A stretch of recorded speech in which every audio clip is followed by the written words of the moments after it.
ټولو ته د سلام په وړاندې کولو سره نن په لنډه توګه د بډوډو د تیږو په اړه خبرې کوو. دا چې د بډوډو تیږې څنګه منځته راځي، کومې درملنې شتون لري او آیا د مخنیوي لارې شتون لري، په دې اړه به لنډې خبرې وکړو. د بډوډو تیږې یا د پښتورګو ډبرې څه دي او څرنګه منځته راځي؟ بډوډې د وجود د حیاتی اعضاو له جملې څخه دي چې وینه له اضافی او زهرجنو مواد څخه فلتر کوي او ادرار ځینې جوړوي. په 400 ساعتو کې تقریبا 180 لیټره وینه د بډوډو لخوا تصفیه کیږي او زهرجن او مضر مواد د وجود څخه په دې طریق خارجيږي. ادرار څه شی ده؟ ادرار له اوبو، یوریا او اضافی ایونونو څخه تشکیل شوی. ادرار له بډوډو څخه د هغو تیوبونو په واسطه چې د حالب یا یوریا په نامه یادېږي له بډوډو څخه مثانې ته یا د ادرار کڅوړې ته راځي. ادرار په مثانه کې ذخیره او په مناسب وخت کې د احلیل یا یوریا له لارې د بدن څخه خارجيږي. ادرار کې ډول ډول ایونونه شتون لري چې کولی شي چې مالګې جوړې کړي. دا مالګې کولی شي چې د کرسټل په شکل تبلور وکړي او د بډوډو تیږې ترې جوړې شي.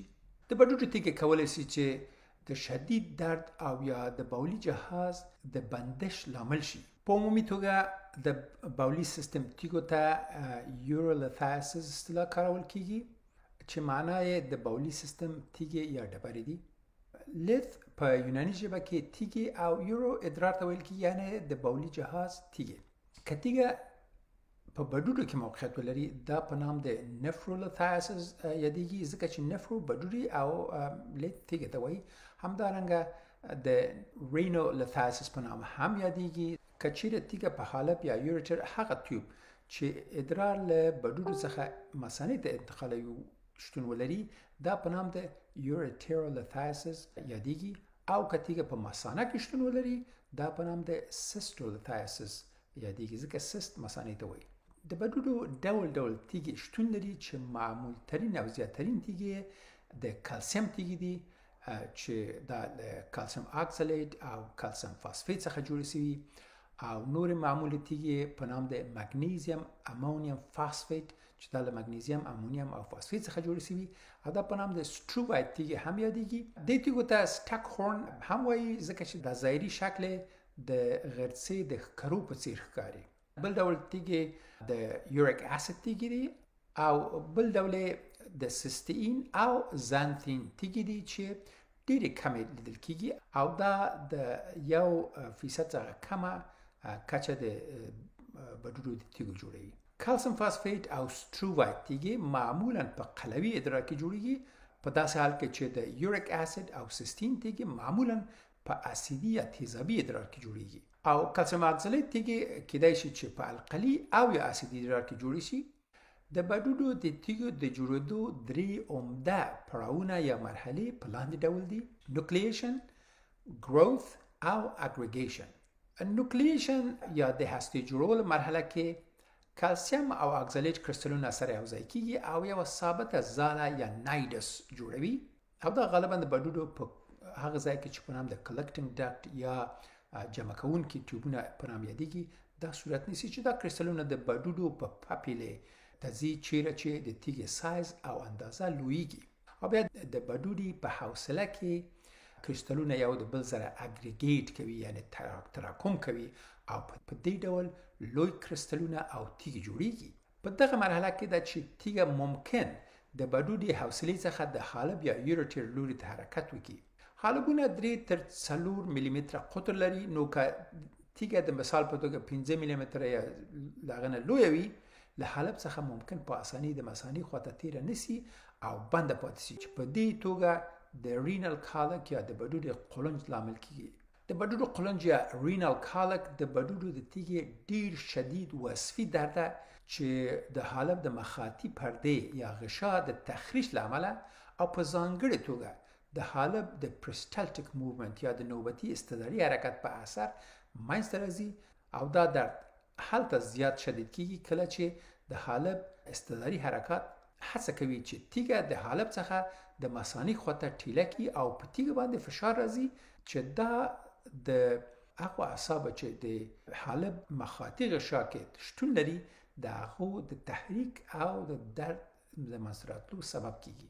د بډوډو د تیږو درد معمولا د تشي په ناحیه کې د هغه خوا کې چې تیږه واقع ده احساس کیږي او کیدای شي چې د نس خواته او یا د ورون او د قد کشک ساحې خواته هم انتشار وکړي.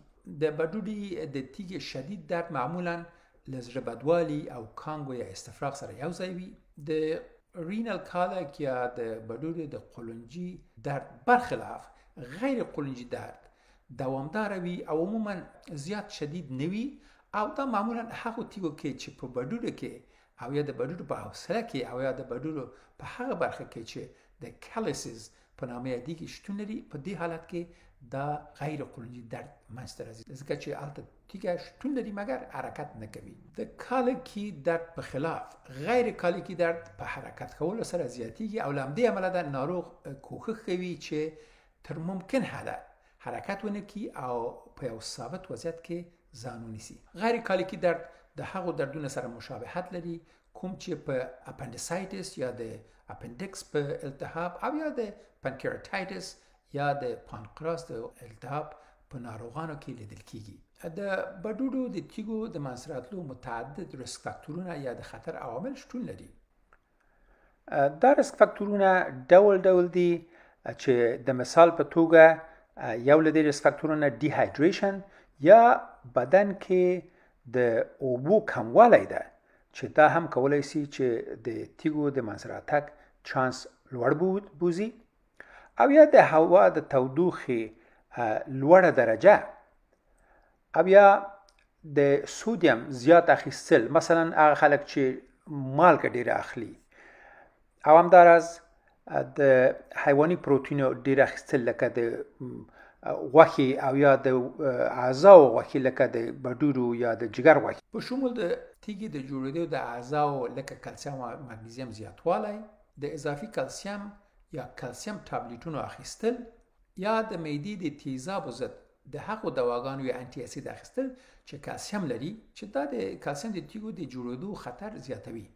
بل د هغو مواد اخیستل چې زیات اکزالیت لري لکه پالک، لوبیا، لبلبو، رواشي، بیر، بامیه، چاکلیټ، کافی او د سویا د محصولاتو اخیستل چې په غذاګانو کې موجود دي او د کلسیم اکزالیت د تیږو د منځته راتلو خطر زیاتوي.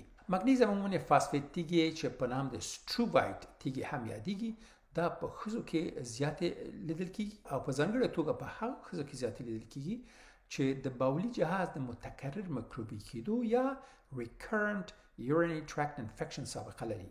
مشخص باکتریاوې د یوریز انزایم په مرسته یوریا په امونیا تبدیلوي چې زیاتره القلي ده او کله چې قلوي محیط منځته راسي د فاسفیت سویه په ادرار کې پورته بیایي چې له امونیم او مګنیزیم ایونونو سره یوځای کیږي او تیږه منځته راوړي. د یوریا تیږې معمولا په هغو خلکو کې ډېرې جوړیږي چې د یوریک اسید سویه په پلازما کې لوړه وي چې دې حالت ته هایپر یوریسیمیا ویل کیږي چې عبارت ده له هغه حالت چې په وینه کې د یوریک اسید سویه لوړه وي. دا په هغو ناروغانو کې زیاته لیدل کیږي چې د تداوی لپاره کیموتراپي اخلي چې دا کیموتراپي سرطاني حجرې تخریبوي چې په دې پروسه کې یوریک اسید له دې حجراتو ازادي او د یوریک اسید د وینې سویه پورته ځي. او بل یو درمل چې په نام د پروبنسید یادېږي او دا د نقرس یا ګاوټ د درملنې لپاره کارول کیږي. د یوریا بیا جذبېدل د بډوډو په تیوبونو کې بلاکوي او په ادرار کې د یوریک اسید سویه کتر راولي چې په دې ډول د یوریت تیږې د تشکل چانس لوړ بیایي. له همدې امله ډېره مهمه ده چې هغه خلک چې پروبنسید د نقرس تداوی لپاره اخلي باید په کافي اندازه اوبو وڅښي څو د تیږې له جوړېدو څخه مخنیوی وشي. باید وایم چې د یوریک اسید تیږې د اکسرې په کلیشه یا رادیوګرافي کې نه ښکاري ځکه چې دا رادیو لوسنت دي یعنی شفافې تیږې دي. په داسې حال کې چې د سیستین تیږې د بولي جهاز د تیږو له جملې څخه د 1% څخه لږ تیږې جوړوي یعنی ډېرې کمې وي، خو سیستین تیږې په ماشومانو کې د بډوډو د تیږو د پام وړ اندازه تیږې جوړوي. د د سیستین د تیږو د جوړېدو لامل ارثي تشوشات دي چې د بډوډو په تیوبولونو کې د سیستین د ری ابزوربشن یا د بیا جذبېدو د کمیدو له امله منځته راځي چې د سیستینوریا یا ادرار کې د سیستین د لوړې سویې په معنا ده چې دا د سیستین لوړه سویه د سیستین د کریسټل د جوړېدو لامل او د تیږو د منځته راتګ سبب کیږي. په امریکا کې کوم خلک چې هغه ساحه کې چې د بډوډو د تیږو د جوړېدو د کمربند په نامه یادېږي یعنی د امریکا په جنوبي برخه کې ژوند کوي د بډوډو د تیږو د تشکیل او جوړېدو چانس ډیر زیات ده او ګومان کیږي چې د دې دلیل د هوا د تودوخې لوړه کچه وي چې د وجود د اوبو د کموالي یا د ډیهایډریشن چانس پورته وي. همداراز د امریکا د جنوبي برخه د خلکو غذایی رژیم کې د مګنیزیم او سودیم کچه لوړه ده. د بیلګې په توګه سویټ ټي یا شیرین چای چې دلته زیات څښل کیږي د مګنیزیم او سودیم لوړه کچه لري چې دا هم یو بل لامل ګڼل کیږي. اوس په لنډ ډول د بډوډو د تیږو یا د پښتورګو د ډبرو د درملنې په اندازه خبرې وکړو. د درملنې یوه طریقه په نام د ابزرویشن یا مشاهده او یا څارنه ده او هغه دا چې که د تیږې سایز وړوکی وي امکان لري چې د مایعاتو په زیات اخیستلو سره او د حرکت د مریض د حرکت سره تیږه وکولی شي چې له بولي سیستمه ووځي. د دې طریقې یوه ګټه دا ده چې مریض بې له دې چې عملیات یا پروسیجر ته ضرورت پیدا کړي تیږه له بدنه خارج کیږي. د یورولتاسیس د درملنې لپاره کیدای شي چې فلوماکس یا تمسلوسن چې یو الفا بلاکر ده یعنی د الفا آخذې بلاک کوي دا دوا وکارول شي ځکه چې دا دوا حالب ته توسع ورکوي او تیږه کولی شي چې په اساني سره تیره شي. او یا هغه دواګانې چې په نام د نان سټرایډل انټي انفلاماتوري یا غیر استرویدي التهابي ضد درملنه لکه ایبوپروفن یا ناپراکسن او یا د دې فامیل یوه قوي دوا چې په نام د کیټولرک یا تورادول یادېږي وکاروو. همداراز د بډوډي د کالیکي درد یا د قولنجي درد د تسکین لپاره کولی شو چې اوپیوید دواګانو څخه لکه هایدرومورفون او یا مورفین څخه په موقتي توګه کار واخیستل شي. لکه څنګه چې وویل د ناروغانو کې د زړه بدوالی او استفراغ هم موجود لري او د کانګو د کنټرول لپاره کولی شو د استفراغ ضد درمل لکه اډانسنټرون یا پرومتازین او یا نور استفراغ ضد درمل وکاروو. د پښتورګو د تیږو یوه درملنه چې په نام د شاک ویو لیتوتریپسي په نوم یادېږي چې دا یو غیر جراحي تکنیک ده چې د تیږې د ویستلو لپاره کارول کیدای شي. دا تکنیک درد لري له دې امله اکثرا د عمومي انستزي یا بیهوشي لاندې ترسره کیږي. په دې عملیه کې های فریکونسي ساوند ویو یا د لوړ فریکونسي لرونکي صوتي یا غږیز یا الټراساوند موجونه کارول کیږي چې د دې موجونو په مرسته د بډوډو تیږه میده کیږي.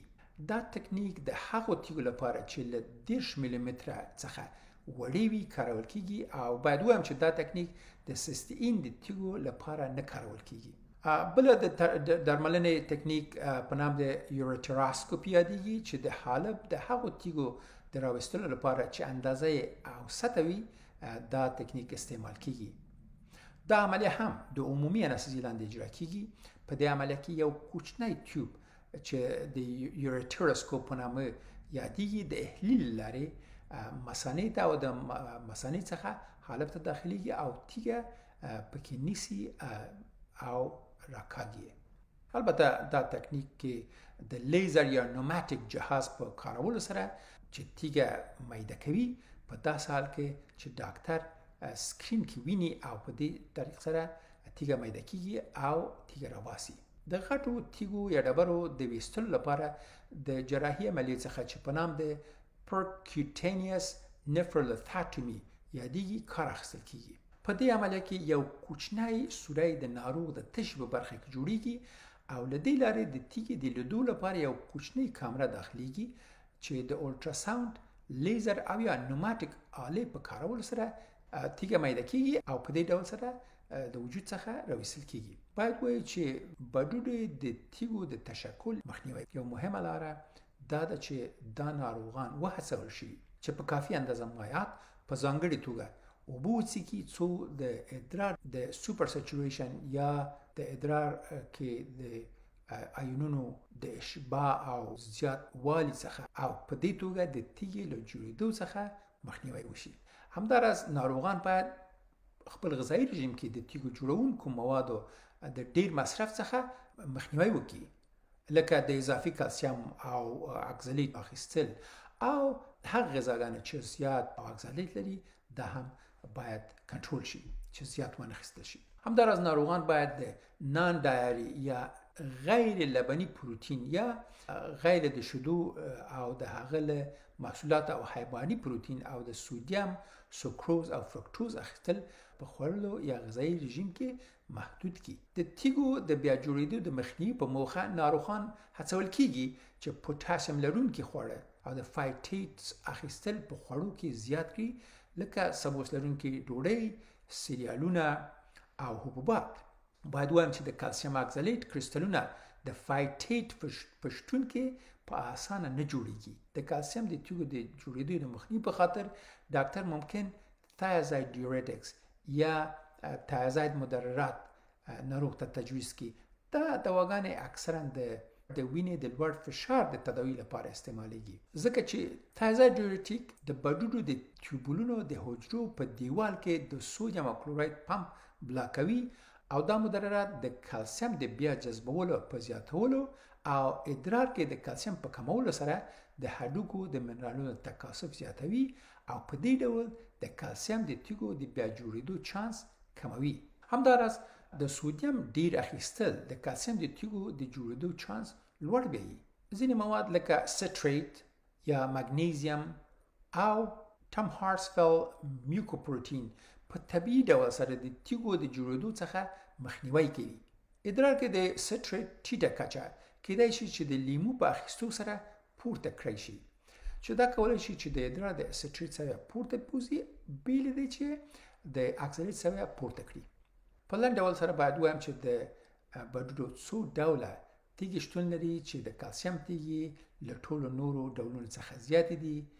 3 عمده مرحلې د بډوډو د تیږو په جوړېدو کې شتون لري، چې یو د نوکلیشن یا د تیږې د هستې د جوړېدو مرحله، بل د گروث مرحله یا د ودې مرحله، د تیږې د ودې مرحله، او بل د اګریګیشن یا د کریستالونو د یو ځای کېدو او ټولېدو او لویېدو څخه عبارت. د تیږو د جوړېدو د خطر فاکتورونه په لنډ ډول سره د کلسیم او اکزالیت لوړه سویه په ادرار کې ده.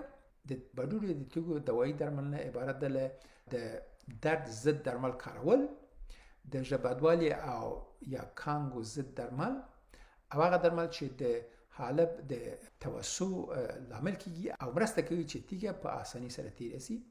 همداراز هغه 3 طریقې چې شاک ویو لیتوتریپسي ده او یا یوریتراسکوپي او یا پرکیوټینیوس نفرولوتاټومي ده. دا درملنې د بولي سیستم متخصص یا یورولوژیست لخوا کارول کیږي. او مهمه مسله د تیږو د مخنیوي چارې دي چې یوه هم د کافی اندازه مایعات اخیستل، خصوصا د اوبو اخیستل، همداراز دغه مواد لږ اخیستل چې د کلسیم او اکزالیت سبب پورته وي او د تیږې د جوړېدو زمینه جوړوي. هیله ده چې دا لنډه پوهاوی مو ګټوره موندلې وي. روغ او خوښ اوسئ.